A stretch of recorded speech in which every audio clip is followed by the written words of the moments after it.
weapon to place of religious worship. Senator from Loudoun, Senator Black. Thank you, Mr. President. Senate Bill 1024, first, I urge passage of it.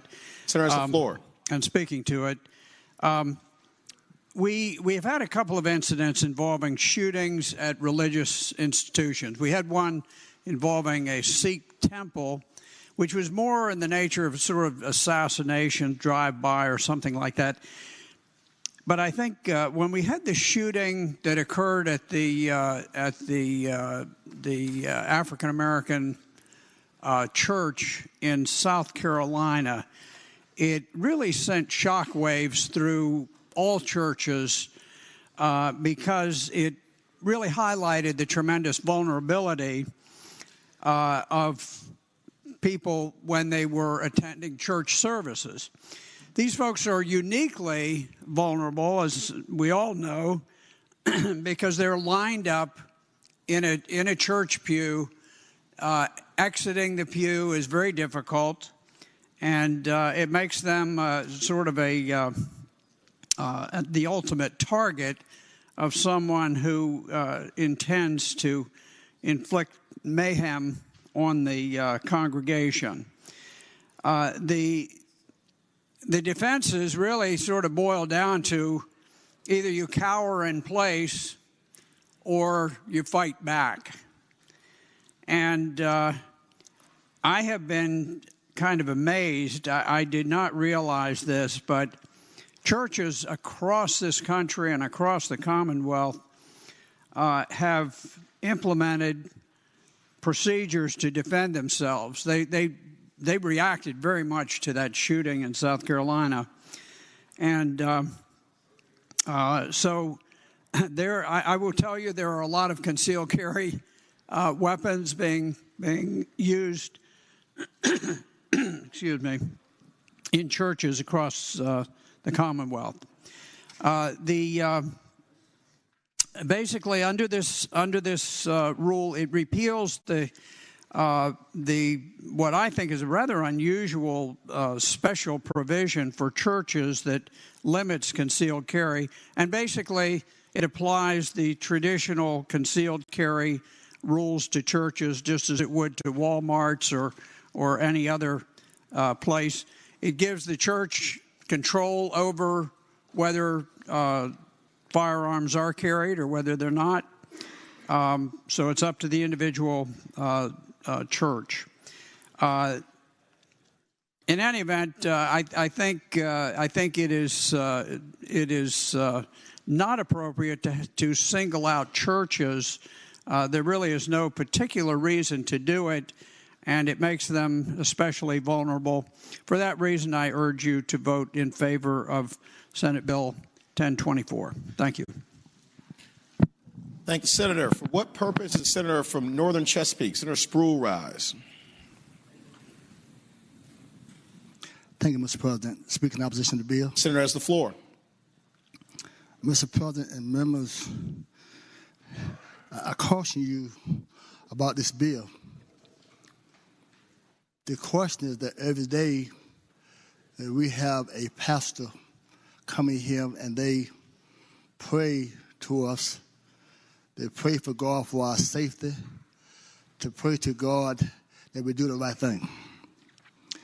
And those of you who believe in the Bible, you believe in it. And Psalm number 46 says, God is our refuge and strength, a very present help in trouble. Let me use the black community for an example that whenever there's a problem, that we address, that we turn to the church and we call on God. And I'm pretty sure there are those who can, if they choose to, bring a gun. All the shooting that we have had all across the South in the black churches, also in the Jewish synagogue, you never heard one that says they bring a gun in the church because we rely on God. Then, Mr. Chairman, if those of you who have your scripture with you, if you turn to Psalm 123, it says, if it had not been the Lord that was on our side, where would I be? But the first one said, where will Israel be? But where would I be? Because we truly believe that it was God that would give us safety. So we say our safety net in the church is in God. Now, so we are saying but this bill, we are saying that we no longer trust in God because I'm going in that building and carry my gun because God is not the safe person. And we always say in our church that God will make a way somehow. And so I truly believe that in the midst of all the trouble that we've been having through the years, have always had all these killings, what no one has ever said in the church. We want to bring our gun in church. When we start doing that, then we no longer trust in God, then we're going to trust in the guns. If there's one place that God is silent, let him have the church, if nothing else. We have foolishly took prayer out of school. Because some wanted that way because they truly didn't believe in prayer, not because they don't do that, because of votes. They were concerned about not being voted against, so we took prayer out of school. And now we want to say, let's take God out of the church and bring the guns in the church. I'm saying to you, this is not right. How come all the pastors, how come all the priests, how come all religious groups have not flooded this place and said to us, do something about it, put guns in church? Where are they? Only you got those of us who are politicians, we're doing it because of votes. Where are they? They should be up there where you are right now, full, saying, do something about it.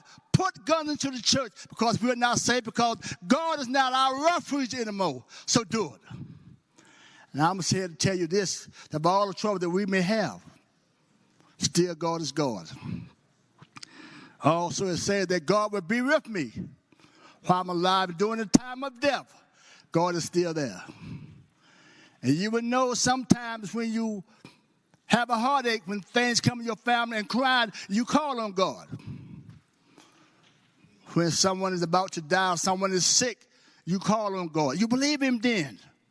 You believe that this loved one is sick, and I pray to God to please heal this person because you truly believe that God will make a way somehow. But now there are shootings in the church. So now you can say, bring that gun to church because I'm trusting God for this, but I don't trust in God in my church. If there's any way you can trust God, let it be the church. What's the president members? Please, let's depend on God on this one. Let God have something. We took prayer away from him. Let's not take God out of our church. Bless your heart. Thank the senator. For what purpose the senator from Arlington, Senator Favola, rise? Well, Mr. President, I rise to speak in opposition to the bill. Senator has the floor. I think my points will not be quite as eloquent as the points by my colleague and friend. The faith communities in my district, many of them have come and said they really don't want this choice. They really don't want to be faced with the opportunity to either allow guns or not. So as we delved into this, I just want to inform the Senate that Harvard University analyzed the data from the National Crime Victimization Survey and found that people with guns actually only used them in defense of themselves or others 9/10 of the time. But more often, the average person uses a gun because they're scared or they're angry. They want to settle a score. It's not because they were trying to protect a life or defend themselves. And when you're in heated situations, I know many of us are involved in our churches. Some of us are on our church committees and our governing bodies. Surprisingly enough, church politics can be pretty heated, can be pretty divisive sometimes. This is really not a place where you want a gun. I think we should go back to relying on our churches being places of refuge and safety. I ask that you defeat this bill. Thank you. Thank the senator. For what purpose is the senator from Chesterfield, Senator Chase Rise? Thank you, Mr. President. I rise to speak in favor of this bill. Senator has the floor. I'd just like to remind the body that in South Carolina, just to the south of us, the state Senate mourned one of its own following the mass shooting at an African Methodist Episcopal church in Charleston. Senator Clementa Pinckney, who is a pastor of Emmanuel AME Church, was present during a Bible study when the alleged shooter opened fire, killing the senator and 8 others. The state legislative Black Caucus issued a statement mourning the loss of a mighty statesman and a man of God who will long be remembered for his integrity and servant nature. Senator Vincent Sheehy, who sat next to Pinckney while in session, eulogized his colleague. The most gentle of all 46 of us in the chamber, the best of all 46 of us in this chamber, is the one who lost his life. Mr. President, sadly, even though the intent of those who attend church is good and we are there to worship, but unfortunately there are those who would do harm to those of us who want to worship. And it is the right of every pastor to make that determination for their own congregation. And for that reason, Mr.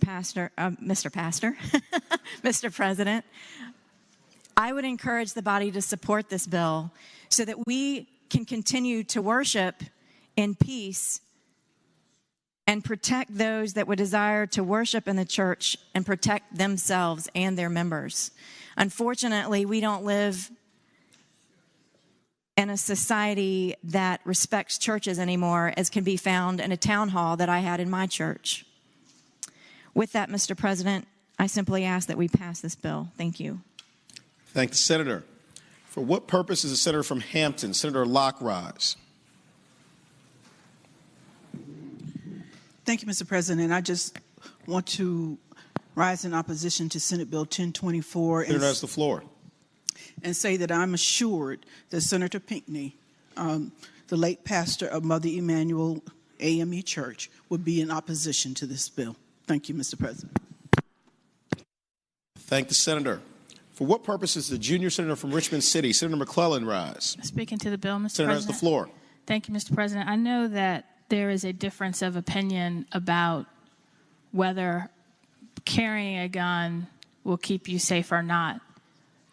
But I want to reiterate that among the African American churches, not just in my district, but in the districts of legislative Black Caucus members, which is why we have taken a position against this bill, we are extremely concerned about the proliferation of gun violence, but we have a different reaction in that the church should be where you can go and feel safe and not wonder, is the person sitting next to me carrying a gun?